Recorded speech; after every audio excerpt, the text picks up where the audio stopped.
The indications of a direct electoral showdown between the old and new political forces in Egypt, the candidate of the once outlawed Muslim Brotherhood likely to face Mubarak's last prime minister in a runoff election to decide who will be president.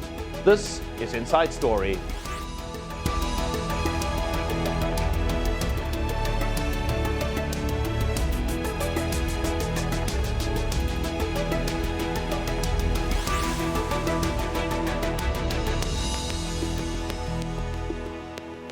Hello and welcome to this Inside Story special from Cairo. I'm Mike Hanna.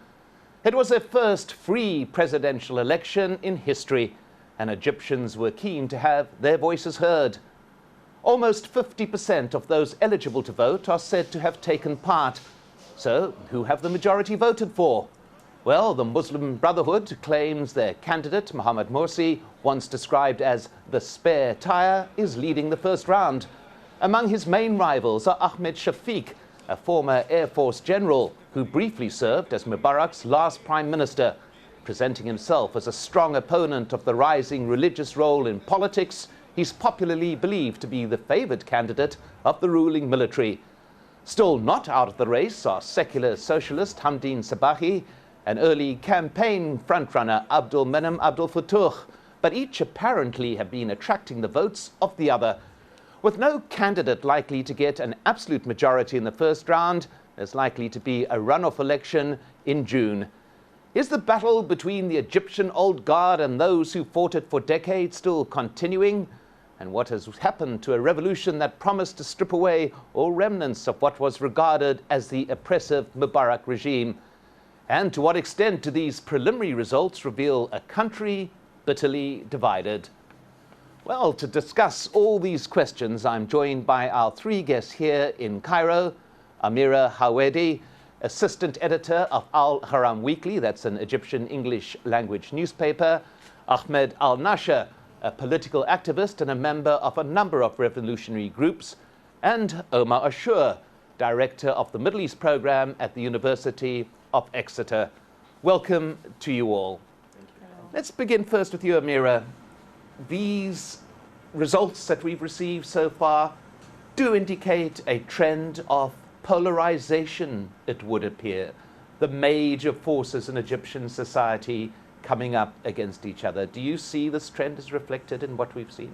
Definitely, with the two frontrunners, Morsi's the Brotherhood's candidate as the leading candidate, and Shafiq definitely. And they represent the polarization, the binary, the Mubarak regime, and the conventional, traditional opposition to that regime. So that's very evident and very clear because there are extremes and two poles of that polarization. But you also have a significant amount of votes going to revolutionary figures like Hamdeen Sabahi and Abul Futuh, and those votes together, and if you add the Brotherhood's votes, 5 million votes that went to so far that went to Morsi, you'd see that the vast majority of Egyptian voters actually chose people who oppose the regime, who oppose the establishment that Shafiq now is challenging. Ahmed Al-Nasser, would you like to pick up on that? It does appear on the face of it that there is a strong conservative vote for remnants of the old guard, and yet it may be a little bit more than that. Yeah, I think it's actually much more than that. I think the results we've seen so far show actually a very different map in terms of elections for Egypt as opposed to the parliamentary elections. Yes, at a conceptual level, at a high level, we do see pro-change versus anti-change, but then in the pro-change we see polarization of socialists and revolutionaries versus the Islamists versus somebody like Abdul Menem Abdul Futuh, who's trying to promote sort of the all-encompassing message.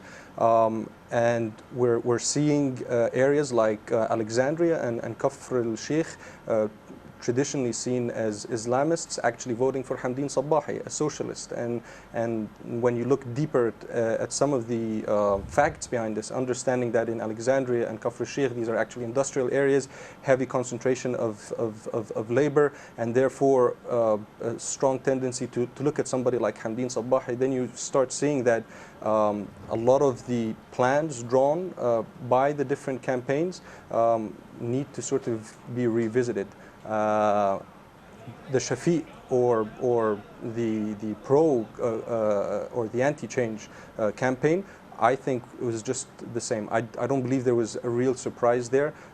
They were the other side, the other major side, organized side that were able to collect people to vote. We'll get back onto the methodologies and the strategies a little bit later. But Omar Shah, what trends have you seen emerge so far? I've seen, to be honest, that the overwhelming majority of the Egyptian people voted for the revolution. It's just that this vote is divided by 7. It's divided by the multiple presidential candidates who represent one or more segments of the revolution, whether Abdel Menem al-Futuh, whether Hamdin Sabbahi, or even Mohammed Morsi, who is a pro-change, anti-status quo candidate. So if you took all these votes together, we're talking about more than 13 million, as opposed to the 4 million of Shafiq. So it's a vote for the revolution, but it is divided. I think there is also, this is adding or taking into account the punitive vote for the Muslim Brothers. The Muslim Brothers promised wildly, they were permanent opposition, they could not deliver when they came to the parliament, mainly because, partly because of the behavior, but partly because of the... Let me just pick up on that particular point with Amira Haweri. We'll come back round to that again. We've heard the mention of that parliamentary vote. Now, this vote, on the face of it, very, very different indeed. We were talking about a parliamentary vote in which the Muslim Brotherhood, together with the Salafi parties, got some 70% of representation. This very different. Why do you think that is the case? Well, definitely the performance of the Islamists and the majority in parliament wasn't impressive, partially because of their priorities and because of the battles that they chose to take, and a lot of miscalculations cost them dearly. But at the same time, we must point out to the fact that the parliament couldn't have done things, and the Brotherhood couldn't have done a lot of the promises it made because they have no control over the government. And that was one of their battles over the past 2 months. And because they failed to form the government, to be part of the government, that's when they decided they're going to contest the elections and go back on their word on not running a candidate. And that was their battle. They need to be in control. They need to have some sort of executive authority. And that's why we have Morsi in this equation.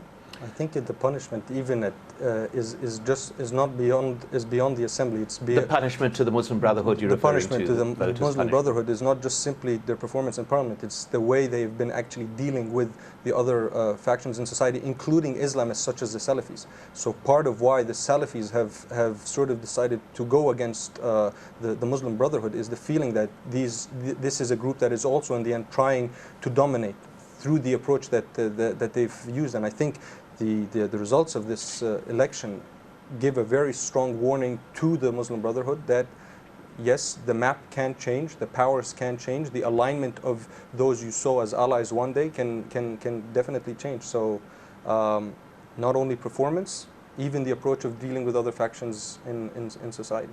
Well, Omar, sure, it seems that we're seeing an electorate increasingly sophisticated in a matter of months, learning, as it were, on the run. Exactly. I don't think any of the Egyptian politicians will be able to take the Egyptian voter for granted.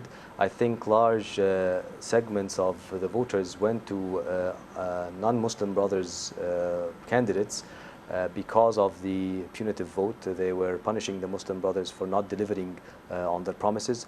You look at Central Delta, places that are traditional strongholds for the Muslim Brothers, like Sharqiya, where Mohammed Morsi, the presidential candidate, come from, and you find a drop in the vote by 25% compared to the parliamentary elections.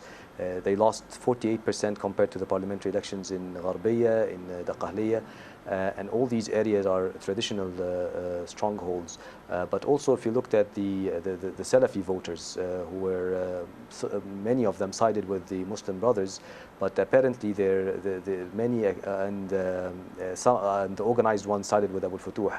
If you looked at their voting behavior as well, many were saying, why is there no Salafi significant support to Abu Futuh? And I think this had to do with the command and control structure in the Salafis.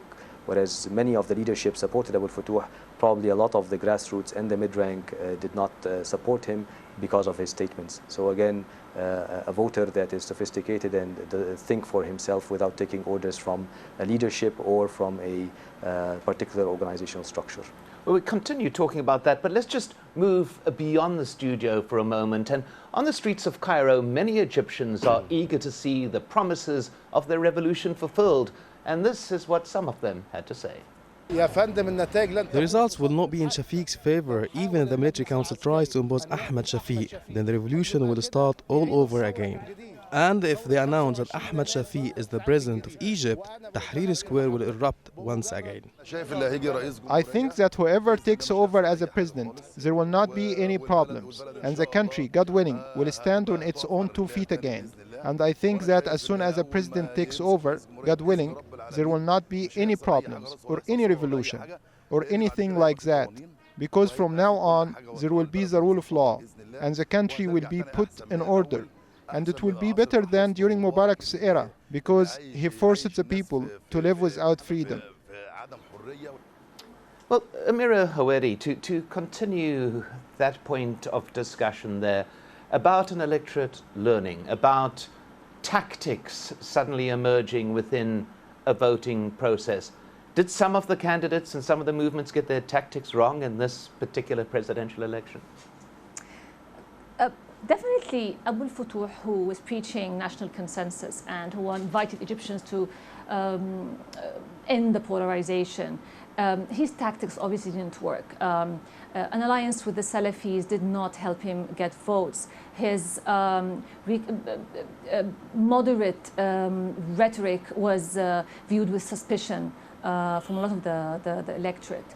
And meanwhile, Hamdin Sabahi, who was, I think, the surprise in all this, he pressed on the right points. He marketed himself as a revolutionary, as the civilian, who is not an Islamist, who does not come from an Islamist background, who does not have an Islamic frame of reference, and he became the solution. He became the salvation of a lot of confused voters. And there was a shift definitely from supporters of Abu Futuh, who shifted to Sabahi, and also from Amr Musa, who shifted to Sabahi, who in the past 4 days was presented as the just right revolutionary, even from people who previously were solid Amr Musa supporters.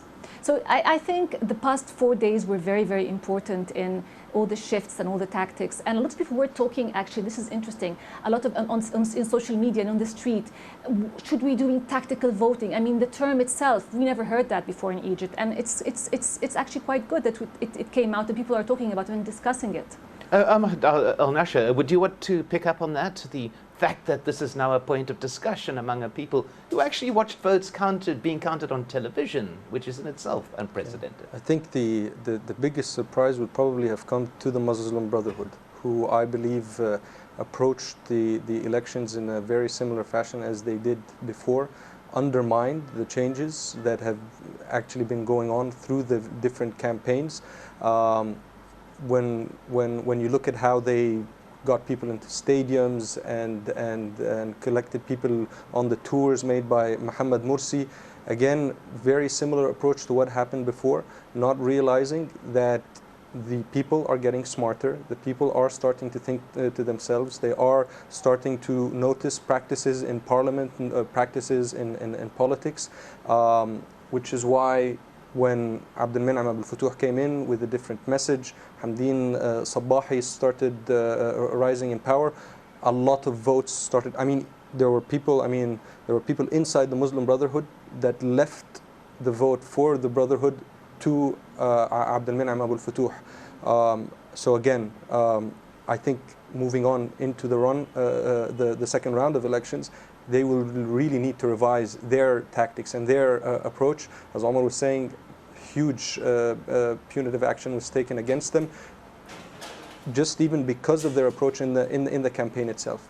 I just really have to say something. I agree with what you're saying, Ahmed, but we are undermining the remarkable success. Mohamed Morsi a week ago was the person we were making fun of. He was the spare tire. Now he is the #1 candidate, and we cannot underestimate that. I think it's a remarkable victory also for the Brotherhood, despite their mistakes. I mean, they wanted Khair Shatter, their strong man, who would have been more persuasive, perhaps, more charismatic. And in what? In 2 weeks, the shift happened, and Morsi is the #1 it's contender. relative, right? Because it is all relative. Like, they had the machinery. They are the only group that is that well organized on that level. And if you looked at the performance compared to the parliamentary elections and compared to the number of votes they got in the whether lists or individual members, no, there is a decline, definitely. There is, but they are walking on a tightrope and they're winning it. In places where they should not have lost to somebody like Shafiq in some districts. So that's why I'm saying problem. I agree with that, but I just didn't want to underestimate. Benchmarking against their own, I mean, I've been working lately very closely to their campaign, benchmarking against their own campaign. 1 week ago, they were expecting to win the elections first round. They did not read the map. The way they looked at the map across the country to them, and even from expert opinions coming in from abroad telling them that the map did not really change, they were, their expectations were minimum 38% of votes, reaching up to possibly, if they can pull it off with the Salafis, to 51 plus in the first round. I think what we're seeing today is just way under what they were expecting. Do you think that this was from a result of Muslim Brotherhood arrogance, or do you think that it is those shifts within an electorate that nobody can possibly predict? I think it was mainly a shift between among the electorate, and but that shift could have been seen mainly because on one side you had a bit of arrogance in the parliament, how the head of the parliament was treating the other MPs in a very rough manner, and many people We're talking about the Speaker of Parliament himself, Muslim Brotherhood member. Saad al-Katatni. And you had also the idea that the Muslim Brothers are going to take over the country. They are in the parliament, and now they're going to take over the presidency. And now we see them how they act in the parliament, how they act in the Constitutional Assembly, putting mainly their followers as a majority. So many were starting to develop this mistrust, coupled with there was a rift between them and the revolutionary forces, especially in the tense events of Muhammad Mahmoud, where they supported al-Ganzouri's government, the current government of Egypt, whereas most of the revolutionary forces were saying Ganzouri is one of the figures of Mubarak, and he cannot take over Egypt take over the government of Egypt after the elections. But I think one strategic mistake that the revolutionary forces has done is that they failed to gather around one candidate or present a presidential team, if you wish. I think if that had happened today, Abu al-Futuh plus Hamdin Sabbahi's votes are around more than 6 million or 6.5 million, which will put them at the top of the candidates at the moment, above even Morsi. So we would have a revolutionary team, Abu al-Futuh and Hamdin, with Morsi in the finals, as opposed to a Shafiq, a prime minister of Mubarak, versus Muhammad Morsi. Ahmed al-Nasher, do you want to pick up on that particular point of how that vote appeared to have been incredibly split between those candidates who may have been advocated by those calling themselves revolutionaries? Yeah, I absolutely agree with Omar. I think this is the fatal mistake that they've done. I think the revolutionaries would have loved to seen a runoff happening between one of the revolutionary candidates, Hamdin Sabbahi or Abdel Menem Abu al-Futuh, versus Mohamed Morsi, which even then I would claim would have again shown the huge change in the electoral votes in Egypt. But the failure to do so and I think, at least to me, and I think to a lot of people, was also a frustrating point, the fact that only 50% of people allowed to vote went to the elections. That was a huge contribution factor for when this division happened, to have such a huge impact versus Shafiq. If the numbers had been greater, even if the division had happened, Shafiq wouldn't have made it into the second round. But the fact that there was only 50% that actually went to make it a vote, which is again a reduced number compared to what we saw in the constitutional referendum and in the parliamentary elections. And it's something that needs to be thought of in the second round, because the difference, as we're hearing so far, between Shafiq and between Mohammed Morsi is just very, very limited. And with a weak number of people going to the ballots, could cause a lot of huge issues. Just on that point, there is the Facebook page of We Will Not Vote for Khairat al-Shatir. It has like 143,000 members, and it just issued a statement saying that they will vote for Morsi so from anti-Ikhwan, from anti-Muslim brothers to voting for Morsi because he's going to vote for Shatir, because he's going to face Shafiq. But one of the surprises of the results that we've seen so far, Amira Hawedi, is the success of Ahmed Shafiq. This is a man who many described as a remnant of the previous regime, as a falloon, as part of the past. How do you account for the fact that he has attracted some 20% of the vote? Let me add, he was also described as a fascist. And that, unfortunately, is appealing to a lot of people, to a lot of sectors. One important sector is the Coptic vote. Apparently, the Coptic vote was more attracted towards Hamdin Sabahi and Amr Moussa, but apparently a shift happened. And we have to ask ourselves why the Copts chose somebody from the old regime, which should not actually protect them from religious discrimination and so on in the 30 years of Hosni Mubarak's rule. But the thing is here, Shafiq was telling people, I am the strong man. I am going to bring order to this lawlessness, to the security vacuum, to... we've been living for the past 15 months without police in the streets. People are fed up, they are scared, and they need that. And he was feeding on that, and his message was, I'm the tough guy, I'm the man who can do this Ahmed Al-Nasha, do you think that has played a role, that desire for security in truly turbulent times?